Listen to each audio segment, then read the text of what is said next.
No, I mean, what I do always is like I'll build something, but there's always live musicians interacting to the arrangements, and there's always a solo or someone filling or riffing. Like on my last record, I had this thing made up of clarinet sounds, and then I had Marcus Miller, who also plays bass clarinet, like play bass clarinet throughout the track and do fills, and then I recycled him and put him, I filtered, highs out of the sounds that he sent me, and I always try my best to make things like emulate stuff from the 30s, like, rolling off like, total ultra low end and ultra high end, you get this nasally kind of clarinet thing, and that's the fun about doing tracks like this, is like, trying to emulate sounds from years ago. It's really like, it's really unbelievable. You have this whole like, this ability with EQs and compressors and like, and I use the,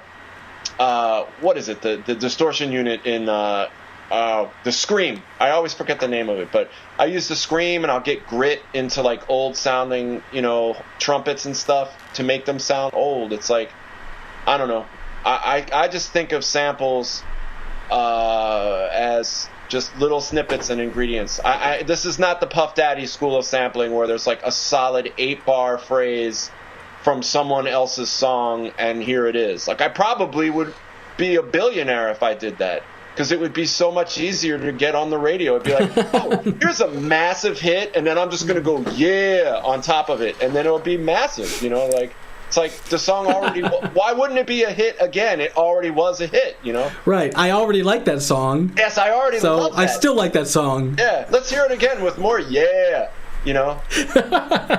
But, I mean, I've always been it's funny you say this fear of litigation, whatever. It's like, I've always been really afraid of sampling like a 4 or 8 bar phrase from another song, more out of like just fear of like, what the hell else am I going to do with this song? Like, especially if it was already a hit, like, how can I completely desecrate this song with my idiocy? Like, I'm more interested in making new things, but I love the technology of sampling. It's like the Beasties to me, sure, Paul's Boutique, there's all these samples in it, but like, I'm sorry, that's the best sample record ever. I mean, like, it's ridiculous how amazing that piece of work is. Like, websites are dedicated to like saying there are 56,000 samples on this record. I'm like, fine, I don't care. It sounds great, Wow. It's amazing. A question comes in from Benjamin83. He wants to know, with all the sampling, do you ever sample yourself and then cut it up? I guess so, yeah. I mean, if I play bass and there's like a certain kind of feel that I want, and I don't think I can play like a robot through the whole track, I'll sample myself playing bass, and I'll tighten it up and I'll chop it and I'll turn that into a loop. Or I'll definitely sample vocals, because I really can't do a vocal. So in order to get the right quality and the tightness of a performance and the tuning, like, I'll sample vocals. I think in a way, like, just the way that digital, workstations work is like any piece of audio that's in there in a way is kind of a sample anyway. You're editing it and tightening it up, and you're manipulating it so much. It's not like it's hitting tape. You see the waveform, and just like in an old Akai sampler, I'm moving transients around and I'm like editing and, setting trigger points. And so, I mean, I sample all the time, technically. Right. It's almost we're sort of stuck on this notion that sampling came from the early days when waveform editing was non-existent to rare. Yeah, absolutely. I mean, waveform editing when I started working in recording studios was like a razor blade and a grease pencil and like cutting tape, and if you messed up, like, that was it. The session was over. Right. Fun time. and I saw it happen. But most of the time, guys were like, if they were about to cut somebody's master and create an edit, they had their stuff together. Like, you didn't just willy-nilly, in a drug-filled session, just start cutting tape. Somebody had to be sober, and it was always the assistant engineer. Totally. So we had a question come in a while back that I didn't get to. They're curious of your favorite feature, if you have a favorite feature. That's really cool. In what? In Reason or Record, or does it not matter? I don't know. I mean, I guess ISO tend to think of them as just this one. Yeah, it's environment. I don't necessarily, but I'd say overall my favorite thing right now would be just the EQs in Record. I mean, it's like they're such an incredibly musical, powerful tool in helping with composing. I mean, when I think about the kind of music that I do, so much of it has to do with the sound and the ability for me to make the sound great and sound great quickly is just as a result of those EQs and the compressor inside of that, inside of Record. I'd say that's my favorite thing. My second favorite thing would probably be like the evolution of the Rex player into the Octarex. I think that's a really cool. I think that it affords a lot of people a different way to use that device. I don't necessarily use it tons differently, but I like the ability to get in and have different access to, the pitch, and you can draw curves in now, and you can reverse things. I think the added features are great. So those would be my two top things, since I'm so Rex dependent. Related to the Rex heavy question, someone did ask a while back, what do you see or what do you hope for the future of the Rex format, the future of Recycle, perhaps? Honestly, and I don't think it's going to happen, but I would love to just see Recycle somehow bundled in as a piece of software into the suite, so I could just bring stuff in, and just have it do its thing, and not have a separate piece of software per se. In terms of developments and what the software would do, I don't really. It kind of does everything I want it to do, and I know that sounds really boring, but I really just wanted, from Recycle, the ability to just chop up something that's up to 5 minutes long, and I'll take it from there. It's like, in terms of dealing with the sound, I don't really loop things, so I don't use Recycle to get like a loop and then like map the loop out across the session. Like, I really use Recycle as this like, almost like this program that's like, I want to chop up this old thing, and I want to chop it up into like 70 slices, and I want to open it up and have it mapped out across the keyboard, and I want to play it and put effects on it. And I mean, honestly, would love to just see Recycle somehow functionally bundled into the software. I doubt that they'll do that, because it really isn't needed. It's really just a utility, but it would be cool. It would be cool to try.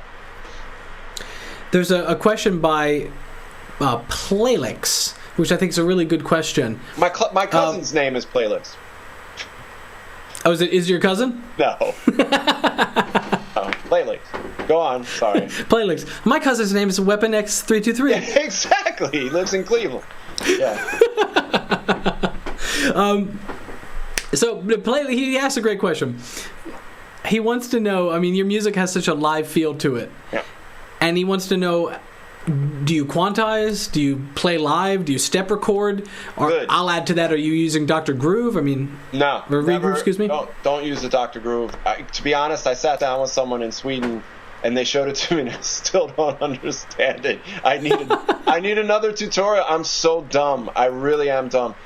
Great question, and the answer to that is a lot of times especially if I play keyboards, and if they're not, obviously if they're arpeggiated and they're rhythm dependent, and I've like made an arpeggio or whatever, that's quantized. But a lot of times I don't quantize.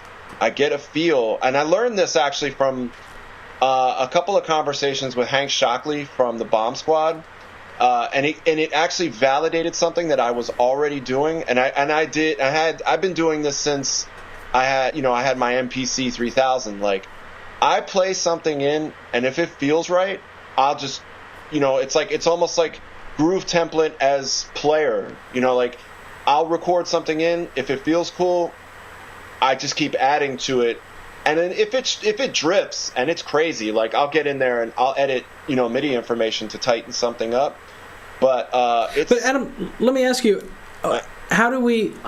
And I'm asking you this as a musician myself, and maybe it's a dumb question, but it's something that I sort of wrestle with. How do I truly trust that it feels good?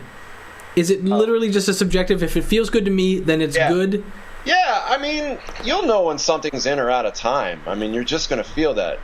And what I was going to say is that I'll play things in, and there will be certain things, like if I have like a shaker pattern or like a tambourine, like if they're like a pattern that I like, I'll dump that in across the track as a loop, and that'll be in time, and I can work off of, I can play against things, and you want to have that organic feel. Like, here's the thing, like, I'll trigger in snippets like samples, and they have their own, it's so hard to explain, but like, I'll trigger samples that are like a totally different tempo. Like, what they were originally played as might be like bap bap, like that, but my track might be here, so that becomes a different rhythmic value from its original rhythmic value. In other words, bap bap could be like a dotted eighth note instead of 2 quarter notes. You know what I mean? Like the way that it fits into the track. Right, okay. So I'm working off just the feel of how things start fitting in. And literally, as I start going, it's like I'll record something and I'll do like a pass of like, maybe I'll just trigger a bunch of big band samples.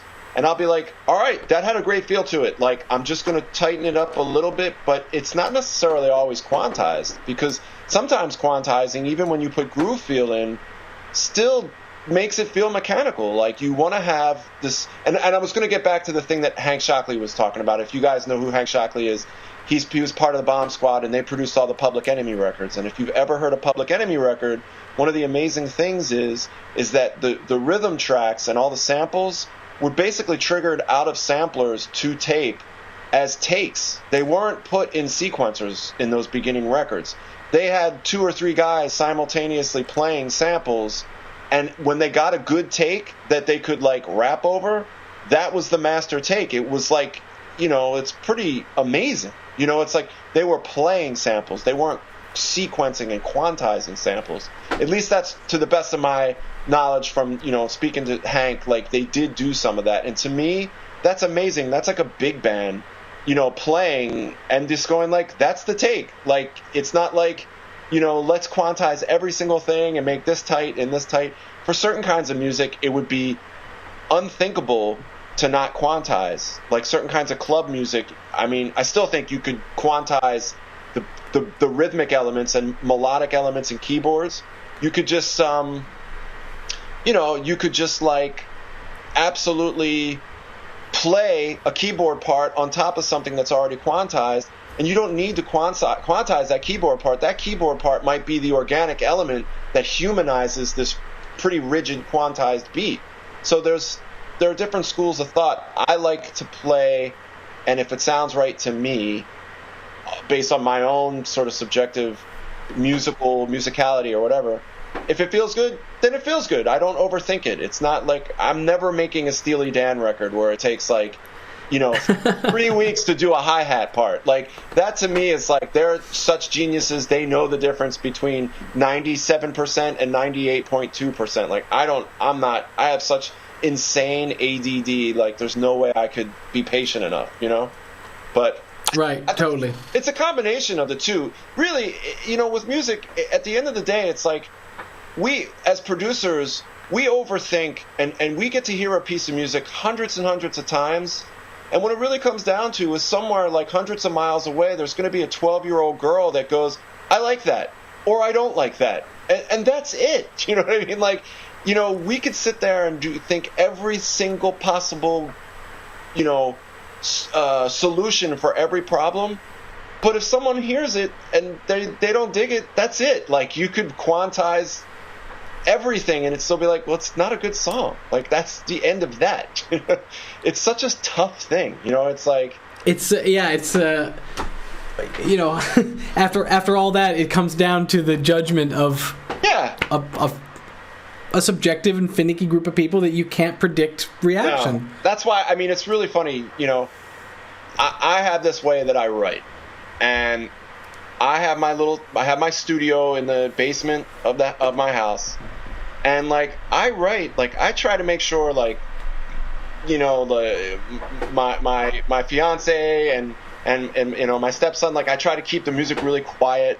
It's very personal. I don't want anybody to be like, oh, what's that? What are you doing? You should do this here. It's like, it's like my time, you know, and you don't want anybody's opinions before your thought is complete. You know what I mean? Like it's a really interesting process. Some people I know, like I have friends that like they write and it's like the volume is on 8 all the time, and they're like they could care less who's around or who hears it.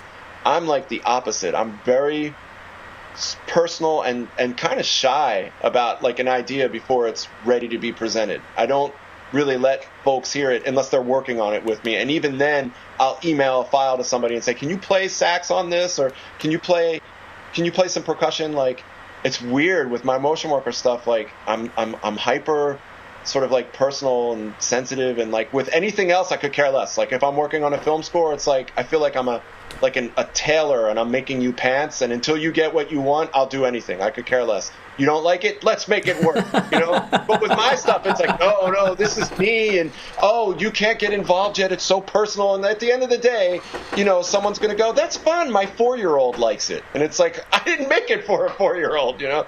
So it's so tricky, you know? It's just such a subjective, private thing for some people, and I don't know. I wonder how people think about that. Like, I'm sure everybody, you know, sort of listening right now or chiming in is like, you know, where do you guys write? And do you keep your volume down because you're worried about neighbors? Or you know, to me, the creation process is always fascinating because it doesn't matter where you are, where your career is, what you do. It's still such a private, you know, like, you know, I don't care. You could have 15 Grammys and you could still be like, stay out of the room. Like, it's not ready. You know, it's like, it's a wild. Yeah, you know, someone from the chat rooms took my next question, which is, how did you get past your shyness? Chappie Sinclair wants to know. I haven't. I mean, really. But you've had success. I mean, you've gotten. Yeah. Okay, that's true. But you know what? I'd be lying if I didn't say I'm like always afraid when a new record comes out. Not afraid. Okay, let me rephrase this. I'm always. Like, you know, you always want to make sure, like, you know, I know I love this, but I hope people like it. Like, I think, you know, I saw this great thing. I'm trying to remember who the artist was. And they were basically saying, like, you know, what I do isn't as much a live thing as other artists. So the release of a record for me and sort of the exposure to people and listeners of a record is the same thing for an artist that, say, goes on tour and their first concerts are like, wow, you know, like you have to be insane to not have some sort of anxiety and anticipatory anxiety before going on stage in front of 10,000 people or 300 people. Some of the biggest singers in the world, like, no matter how many times they do it, they still have that, like, rush before they go on stage. And, like, they have that, like, I hope they like it. Like, let's do it, you know? That's kind of how I feel, you know? Like, I don't take for granted with any kind of, you know, I mean, the nature of what I do in so many ways is so anonymous. Like, I mean, so many people have heard my music in so many different venues and different, like, sort of contexts. But it's still, like, I don't know, I'm not on the tip of anybody's tongue. It's not like, oh, we got to go, 20,000 people want to come and see me in concert. You know what I mean? It's like, I'm in the trenches with the rest of you people. Like, you know, it's like, this is a marathon. This is not a sprint. And I don't care if for, like, a little bit, like, there's some, you know, I think you always have to be reaching deep down and, like, bringing the best thing you can bring. And it's I think it's a tense career path. Like, you know, you could go work at the post office and that's nice. And you know what, the same thing will happen every day. It's like, this is different. You know, this business has changed so much that, you know, you have to change with the times. Right. Well, listen, we could sit here all night. Yes. And I'm sure these guys could too. But we should let you have a life, and we should let me get to bed. Yeah, that's right. And we should let the people who are watching during their lunch break get off of Ustream before their boss walks in the room. Yep. So I'll just ask if there's any last questions, guys. Shoot them out now. We'll take 3 more questions. And I'll knock one of those right off, actually, because I saw somebody had asked a question. How do you feel about the loudness war? I would imagine that your music is something which the dynamics is important. Yeah, I love that question because, and I want to find the link. There's this amazing link that analyzes audio, and it analyzes I think it's a Nirvana song, and it says, if Nirvana was on the radio now, it shows you the way that things are mastered now and the way that volume was put into things. It's like, I think the loudness thing, it's a double-edged sword, but I think it's kind of killing the way real audiophiles want to hear music, because there's no headroom anymore. If you look at a waveform and you kind of look at what it used to look like, and now there's all of these peaks. There's the audio isn't this organic thing. Now it's just like mess of sound and Katy Perry and loud, and it's just, there's no subtlety. And I think it mirrors a lot of things in society, to be honest. It's like the artistry and the craftsmanship, and some of it's been removed. It's some of the film Idiocracy is unfortunately coming to fruition, if you guys know what I'm talking about. But the loudness thing bums me out, because I think a lot of subtlety and beauty in records is just, it's kind of being lost. So you know what? I was going to start off not taking such a strong stance. It's like, I'm not really digging the loud thing. And I hope I understood the question properly. Like, it's loudness in terms of the way records are sounding now, and how totally. Okay, levels that they're cutting. That perceived loudness. It's a lot of it's hyped and false, because you're really losing the beauty. Like, headroom is everything. Like, you really want to be able to, hear nuance and subtlety, and I think a lot of it's lost. Do a search, and I'm assuming the person who asked the question knew this already. It's like, if you look up the loudness wars on YouTube, there are some really, really compelling videos, about like what's happened to the way things are mastered and the way things are being released. They're bombastic, Right. I'm actually going to try to paste a link into the chat room here. Oh, good. Okay, cool. I haven't even previewed it, but I'm going to assume that the top goo. Oh my God, that's the longest link on earth. Never mind. Look, guys, just Google it. It's the top result. Just Google loudness war. No, that's fine. They'll find stuff. They'll find, definitely. But there's another great question. Second to last question. Get your questions in here. Illustrated has asked, and I think this takes us to like a bookend right back to the beginning of our discussion. Good. They say, what's a good networking tip? And that's really, what's a good, networking to find collaborative partners, to find, all the stuff we were talking about. How do you do it?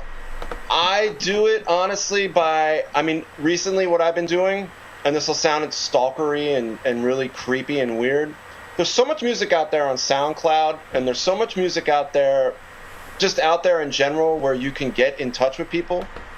I literally think that putting music on SoundCloud, using a Facebook page and a music page on Facebook, and just reaching out to people is one of the best ways. Like, I know this. Like, when I got started, there was no such thing as, social networking was like picking up a telephone and calling someone. There was no, social networking didn't exist. But I did know that if there was someone that you aspired to sound like, and there was somebody that you aspired to work with or wanted to be around creatively, you can find people and you can reach out to them. And as long as you don't seem like a mental patient and your energy isn't crazy, you'd be amazed at how pleased people are to hear from other people about respecting what they do and wanting to be around them because they respect their ability.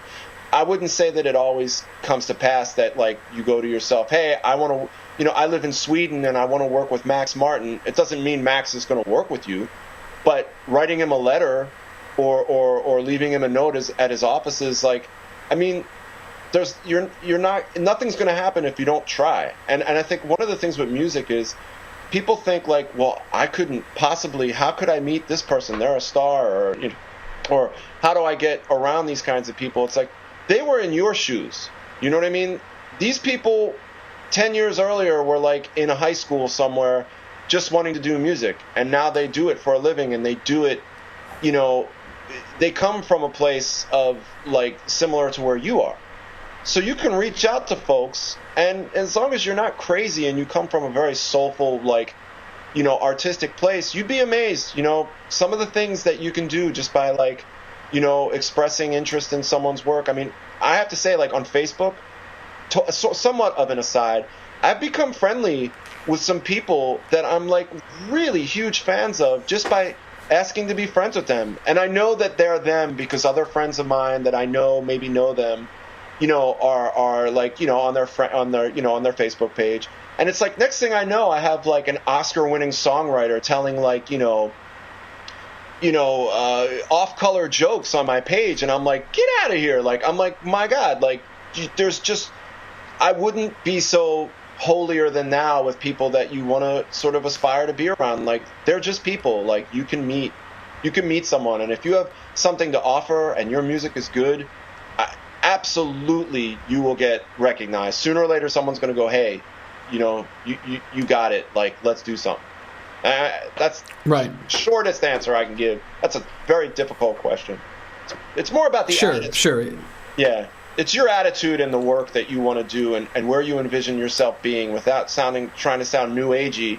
It's like if you have the ability, that's like a certain percentage of the equation. Like talent, my father used to always say, talent's like 20% of the equation. The rest of it is luck and proximity to things and your ability to generate interest in what you want to do. It's like it really is up to you to say like, hey, I'm not going to take no for an answer, and I want to meet Dr. Luke and Max Martin, and I want to be their intern for 3 months, and then sooner or later I'm going to show them I can write songs. And it's as stupid as that sounds, it kind of is how it works to this day. We have another question that just came in. Our last question. It's from everybody's favorite lovable audience plant, Jay Kesselman. He says, no, come on. When does your new album come out? When is your album coming out? Thank you for the promotional. Also my promo, man. Well, actually, it's coming out September 27th through my label, Mowo Inc., through Sony Distribution. So it will be out in the United States September 27th. It's called Candygram for Mowo, which is a take-up on Candygram for Mongo from Blazing Saddles, the famous Mel Brooks film. But it's a fun record. It's I'll have some snippets up on my Facebook page, and I encourage people to look up Adam Dorn on Facebook and friend me and send me music. And it's all of the props are on Facebook. Pef is there, and Josh Mobley, and James Bernard. Like, we're there, and we love being part of the Propellerheads community. I've been working with the props for almost a decade now. It's like I love these people, and they feed me good food when I come to Stockholm.